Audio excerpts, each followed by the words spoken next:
შემეცნებით საგანმანათლებლო პროექტი რადიო კინო სადდება სტუდია კოცის ბაზაზე.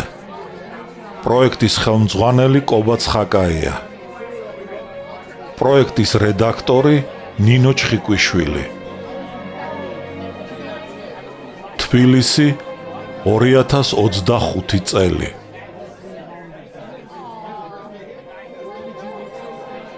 ალექსანდრე ქუთათელი, პირისპირ, რომანი 2 ტომად და 4 წიგნად.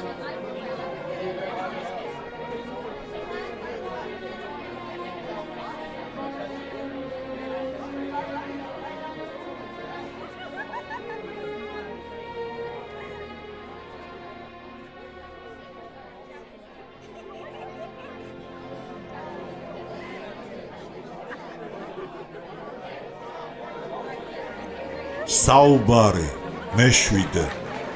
გუშინ მენშევიკების პარტიული ყრილობა შესდგა, რომელზედაც გამოტანილი იყო რეზოლუცია ებრძოლონ ბოლშევიკებს ყველა ხერხითა და საშუალებით. გაზეთი კომუნისტი 1920 წელი. ერთხელ მთაწმინდიდან კორნელი ვანო მახათაძე და პოლიხრონ ხარაბაძე რტიშევის ქუჩაზე ჩამოვიდნენ. ისინი საბჭოთა საელჩოს შენობას მიუახლოვდნენ. წინა შესასვლელ კარებთან შავი ზღვის ფლოტის ქერა მეზღვაური იდგა. ნაგანი თასმით კოჭებამდე ეკიდა. უწინაფრო ქუდის ლენტებს და შარვლის განიერ ტოტებს ნოემბრის ცივი ქარი სტაცებდა. უწელავდა და ბერავდა, თითქო წაქცევას უპირებდა, მაგრამ ჯანიან ვაშკაცს ადგილიდან ვერ ასძრავდა. აი ასეთმა ადამიანებმა კერდით დაიცვეს საბჭოთა ხელისუფლება, მათ დაამარცხეს თეთრი არმიები და ინტერვენტების რაზმები. გაიფიქრა კორნელიმ, მაგრამ დიდხანს არ დასცალდა ფიქრი, რადგან უმალვე შენიშნა, რომ ქუჩაში და საელჩოს შენობის წინ სამოქალაქო ტანისამოსში გადაცმული აგენტები დაძრწოდნენ. მათ საელჩოში შესულნი და გამოსულნი აღრიცხვაზე ახავდათ. მეზღვაურმა ძირამდე დაყვანილ, დაგორგლებულ პაპიროსის ნამცს წკიპურტი ჰკრა და ოსტატურად ისე შორს გააფრინა, რომ ქუჩის მეორე ნაპირას მდგარ აგენტს ცხვირში კინაღამ მოახვედრა. მახათაძე კორნელის დაემშვიდობა, თვითონ კი კეპი ჩამოიფხატა, თავი ჩაჰკიდა და საელჩოს კარში შევიდა. ხარაბაძე უკან მიხვა, მეზღვაურმა თვალი გააყოლა. ვესტიბიულში პატარა მაგიდასთან მჯდარ მორიგის წინ საშვების მისაღებად რამდენიმე კაცი იდგა. მახათაძე და ხარაბაძე რიგში ჩადგნენ. ტყავის ქურთუკში გამოწყობილმა კაცმა ხარაბაძეს გვარი და სახელი ჰკითხა. პირადობის მოწმობა მოსთხოვა, სიაში ჩაიხედა, საშვები გამოუწერა და მეორე სართულზე ასასვლელ კიბესთან მდგარ დარაჯს გასძახა. გაატარე ამხანაგი მწერალი. წითურმა ჯანსაღმა და ბრგე ვაშკაცმა ისეთი გულითადი ხმით თქვა ეს და ისე კეთილად გაუღიმა ხარაბაძეს, რომ უკანასკნელმა დიდი სითბო იგრძნო. თვითონაც გაუღიმა მორიგეს და თამამად ახვა ვარდისფერ მარმარილოს სვეტებით შემკულ კიბეზე. მისაღებ ოთახში მახათაძემ გრომოვი, კიროვის მრჩეველი დაინახა. ისინი მიესალმნენ ერთმანეთს, ფანჯარასთან დასხდნენ და რაღაც საკითხზე ცხარე კამათი დაიწყეს. მაგრამ ამ დროს ოთახში კიროვის მდივანი იარცევი შემოვიდა და გრომოვს უთხრა: სერგეი მირონისძე გთხოვთ. იარცევმა გრომოვი კიროვის კაბინეტში გაატარა. კიროვი საწერ მაგიდასთან იჯდა და ქაღალდებს ათვალიერებდა. მას ფრენჩი, გალიფე და ჩექმები ეცვა. წვერ ულვაში ახალი გაპარსული ჰქონდა.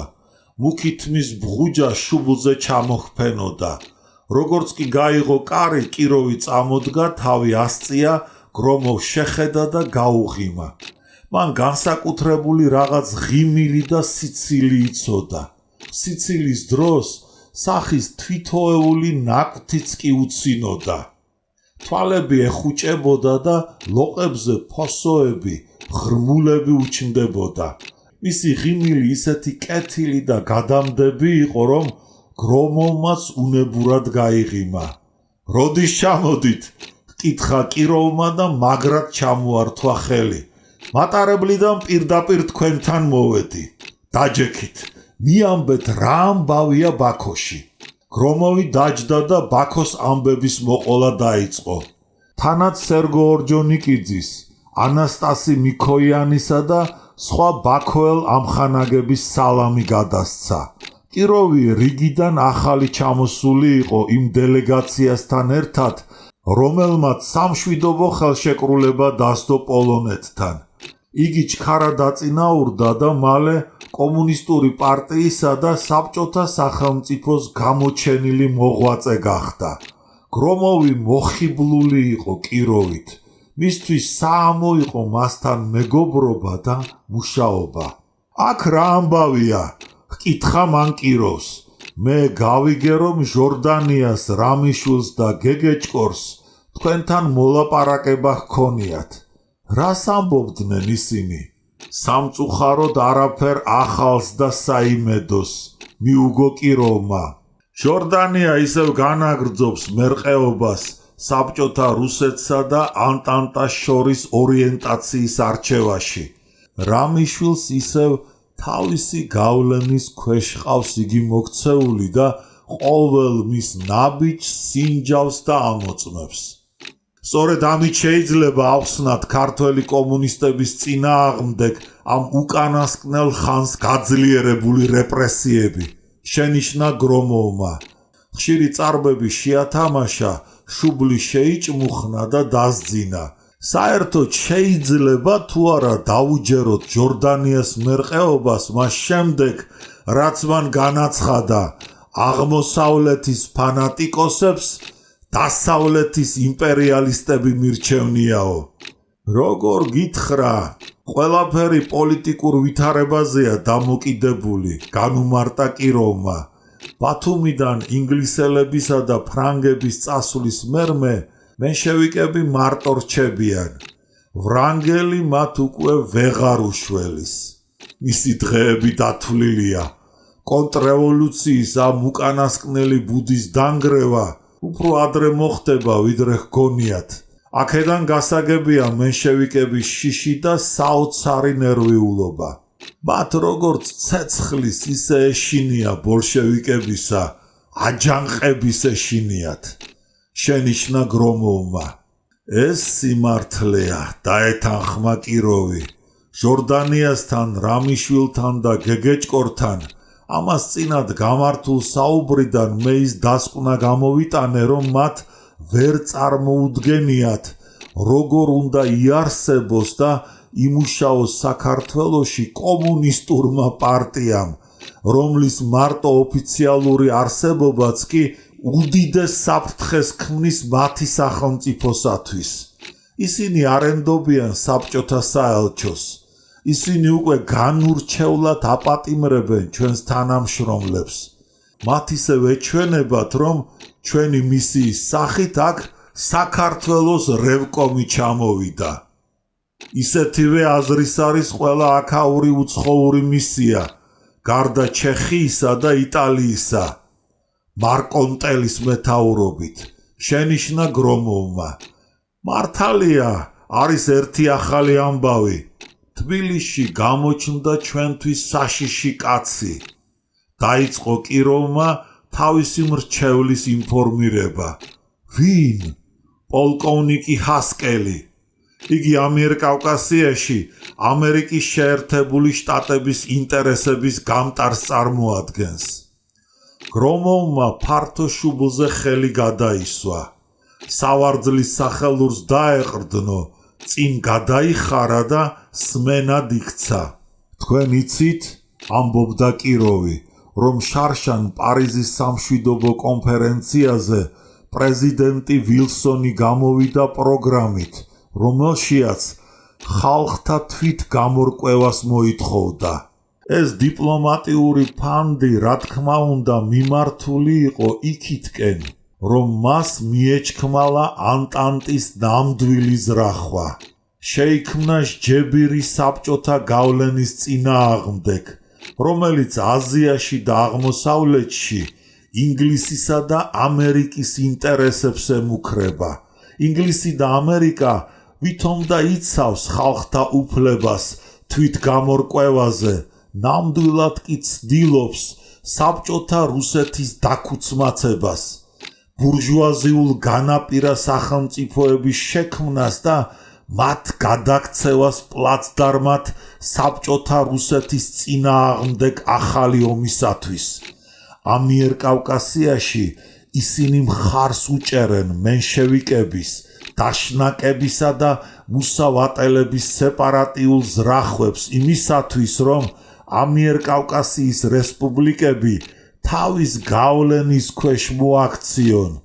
აზერბაიჯანის დაკარგვით ინგლისი და ამერიკა ბაქოს ნავთობს გამოეთხოვა. ოხ, ეს ნავთი, იგი მოსვენებას არ აძლევს მათ, წამოიძახა გრომოვმა. საქართველოზე ბაქოს ნავთსადენი გადის. საქართველო გასაღებს წარმოადგენს კავკასიის, აგრეთვე თურქეთის, ირანისა და ინდოეთის მიმართ. გარდა ამისა, შენიშნა კიროვმა, ირანის ნავთის ბუდობებსა და მის გარეთ მდებარე ქვეყნებს შორის ყველაზე უფრო ხელსაყრელ გზად ბაქო-ბათუმ-დარდანელის გზა ითვლება. აი რატომ ეჭიდება ინგლისი და ამერიკა აზერბაიჯანს, საქართველოსა და სომხეთს. მათ აქ ამიერკავკასიის ბუნებრივი სიმდიდრე იზიდავს. ისინი იმედს არ კარგავენ, რომ ბაქოს ნავთი საბოლოოდ მათ დარჩებათ. ვილსონის პროგრამა, როგორც უკვე ვთქვი, რუსეთის დაქუცმაცებას გულისხმობს. ამასთანავე სომხეთზე მანდატის დამატებად ამერიკა ითხოვს მანდატებს საქართველოზე და აზერბაიჯანზეც. უნდა ვივარაუდოთ, რომ სწორედ ამასთან დაკავშირებით გამოცხადდა ამიერკავკასიაში პოლკოვნიკ ჰასკელის მისია. საეჭვოა ჰასკელმა ამ საქმეში გამარჯვებას მიაღწიოს, შენიშნა გრომოვმა. იმპერიალისტები წინათაც მარცხს განიცდიდნენ ამიერკავკასიაში, ახლა კი მით უფრო არაფერი არ გამოუვათ. ამიერკავკასიის ხალხებმა ძალიან კარგად იციან, რომ მხოლოდ საბჭოთა რუსეთთან კავშირში და მისი დახმარებით შესძლებენ ისინი მოიპოვონ თავისუფლება და მოაწესრიგონ ნორმალური ეკონომიურ-პოლიტიკური ცხოვრება. სამწუხაროდ, ხელი ჩაიქნია კიროვმა.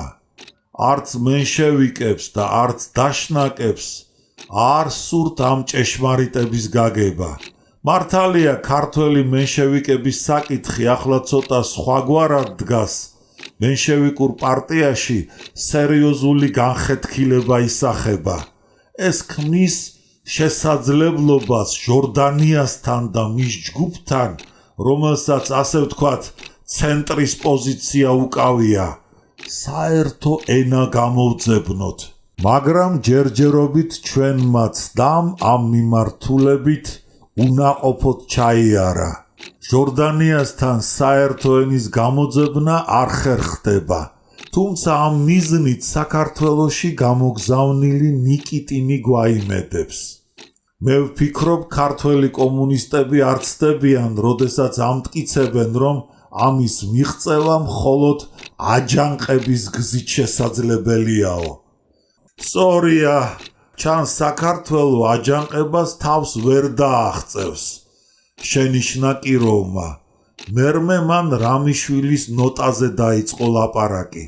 რამიშვილი მოითხოვდა თბილისიდან და ბათუმიდან სრულუფლებიან წარმომადგენლობის თანამშრომლების გაძახებას, თითქოს და საერთაშორისო ნორმების დარღვევის გამო. კიროვმა გრომოვს ნოტა გადასცა და უთხრა: უპასუხეთ მთელი პოლიტიკური თავშეკავებით და ტაქტით. მისწერეთ, რომ ჩვენ ველით ბატონ რამიშვილისგან მის მიერ წამოყენებული ბრალდებების დამადასტურებელ საბუთებს. თუ ისინი ნამდვილად დაადასტურებენ, საქართველოს მთავრობის მოთხოვნილება დაკმაყოფილებული იქნება. კიროვი და გრომოვი ერთმანეთს დაემშვიდობდნენ. ამ საუბრის მერმე 2 კვირა გავიდა, მაგრამ კიროვს ჯერ კიდევ არ მიეღო რამიშვილისაგან პასუხი თავის ნოტაზე.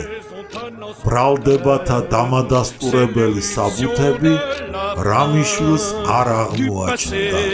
Faisons table rase, foule esclave debout, debout. Le monde va changer de base, nous ne sommes rien, soyons tout.